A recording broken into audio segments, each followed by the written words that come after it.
안녕하세요. 공인중개TV 송교수입니다. 오늘은 노노속의 리더십 17번째 시간으로 물처럼 경영하라, 이러한 주제로 말씀을 드리도록 하겠습니다. 물처럼 살다가 물처럼 가는 것이 우리들 인생이라는 말을 들으면 상선약수라는 노자의 도덕경 구절이 생각나기도 합니다. 상선약수란 가장 아름다운 인생은 물처럼 사는 것이다 라는 그런 의미가 되지요. 물처럼 산다는 것, 어쩌면 세상의 변화와 한 호흡으로 사는 자연스러운 인생의 방법인 것 같습니다. 어떻게 하면 그렇게 살 수 있는가를 우리가 한번 생각해 볼 필요가 있습니다. 외부의 환경이나 여건에 따라 사람들은 각기 다른 대응을 하지만 강경한 자세나 부드러운 태도로 일관하지 말고 언제나 중용의 도를 잃지 말아야 될 것입니다. 옛 사람들의 곧은 것이 쉽게 부러지고 흰 것이 쉽게 더럽혀진다는 그러한 지혜는 조직이나 사람을 관리할 때 부드러움과 강경한 방식을 병행해야 한다는 가르침을 전해주기도 합니다. 그러나 현실에 있어서 특히 조직을 경영함에 있어서 강하기만 하고 부드럽지 못하거나 또 부드럽기만 하고 강력함이 결여되어 있다면 효율적인 관리를 하기가 어려울 것입니다.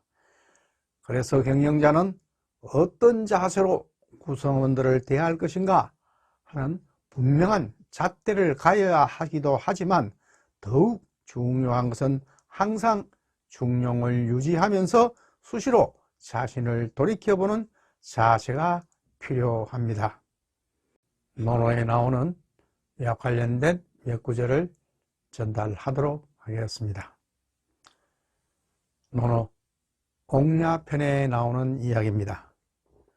중용지위더야 기지의호라 민선구이라. 여기서 이 말은 중용지위덕야 기지의호란 중용의 덕이 정말 지극히 아름다운데도 불구하고 민선구이라 행하는 사람이 갈수록 줄어드는 것이 이미 오래되었다, 이런 의미가 되겠습니다. 세상이 점점 핍박해 감으로써 중용을 택하는 사람들이 점점 줄어든다는 의미로 해석이 되죠. 아마 공자 시절에도 이러한 상황이 비춰졌던 모양입니다. 조직을 경영함에 있어서 강경함과 온유함이 병행하는 경영은 중용의 철학이 녹아든 수준 높은 경영 방식이라고 할 수 있겠습니다. 일찍이 맹자는 공자를 가리켜 때를 알고 때에 맞게 행동하는 성인이다, 이렇게 칭송을 했습니다. 왜냐하면 공자는 때에 따라서 융통성 있고 부드럽게 대처하는 인물이었기 때문입니다. 고전의 사서 중에 하나인 중용에서도 군자의 중용이란 때에 따라 맞게 행동하는 것이다 라고 이야기를 합니다.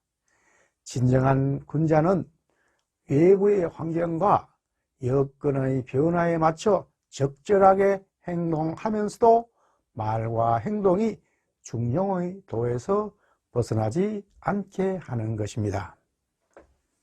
다음은 논어 자로편에 나오는 말씀입니다. 부덕 중행이 여지요 필야 광경호라 광자진치요 견자유소 분리하라, 이렇게 이야기를 했습니다. 여기에서 부덕 중행이 여지 필야 광견호란 중용의 도를 행하는 사람과 함께 할 수가 없다면은 반드시 뜻이 큰 사람이나 뜻을 굽히지 않는 사람과 더불어 해야 할 것이다, 이렇게 이야기를 하면서 광자진치 견자유소 불위하라. 뜻이 큰 사람은 진취적이고 또 뜻이 굳세어 굽히지 않는 사람은 행동을 함부로 하지 않는다. 이런 의미가 되겠습니다. 어떠한 사람과 더불어 일을 하고자 할 때 가장 우선은 중용의 도를 행하는 사람과 함께 해야 되지만은 부득이 그렇지 못할 경우에는 뜻이 큰 사람이나 저리를 직접 뜻을 굽히지 않는 사람과 더불어 하는 것이 바람직하다는 그런 의미가 되겠습니다. 옛 사람들은 고전 것은 쉽게 부러지고 흰 것은 쉽게 더러워진다라고 했습니다.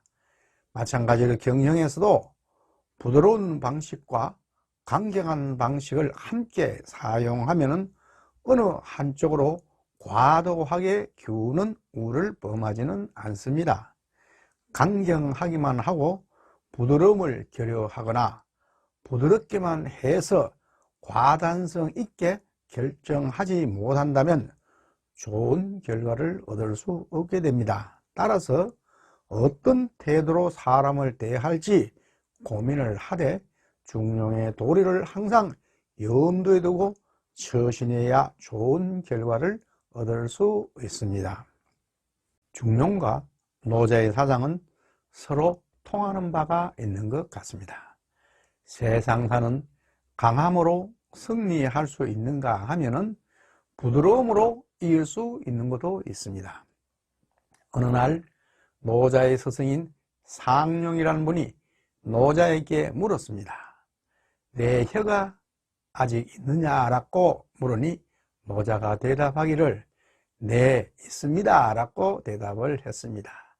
그러자 다시 스승이 묻기를 내 치아가 아직 있느냐라고 묻습니다. 노자가 대답하기를 없습니다 라고 이야기하자 그 스승이 왜 그런지 이치를 아느냐라고 물으니 노자가 대답하기를 강하거나 딱딱한 것은 쉽게 망가지거나 없어지지만 부드럽고 약한 것은 오래 간다는 이치를 일컫는 말이 아닙니까? 라고 이야기를 했습니다. 그러니까 스승이 맞다. 세상의 일은 완전히 그런 이치에 맞게 돌아간다 라고 말을 했습니다. 이것이 바로 굳셈과 유연함이 자연과 세상의 균형을 맞춘다는 사상이 되겠죠. 노자가 말하기를 사람이 살아있을 때는 몸이 유연하지만 죽으면 뻣뻣해진다.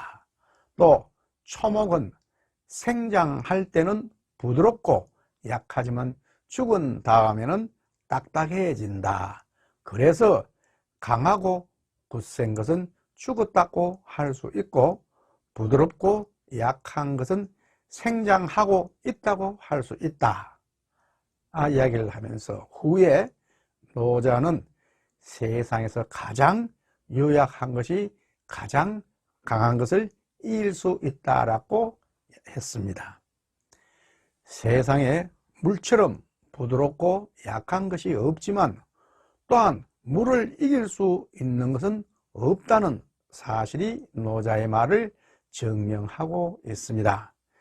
세상에 약한 것이 강한 것을 이길 수 있고 부드러운 것이 딱딱함을 이길 수 있다는 도리를 누구나 우리가 알고 있지만은 실행에 옮기는 사람은 그리 많지 않습니다.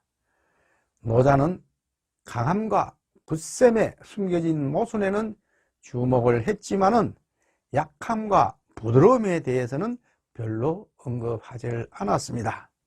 그러나 중용의 사상은 사물의 양극단이 아닌 폐단을 중시하여 매사에 지나치지 말아야 한다는 진리를 강조하고 있는 것입니다. 오늘 강의는 이것으로 마치는 걸로 하겠습니다. 지금까지 끝까지 시청을 해주셔서 대단히 고맙습니다.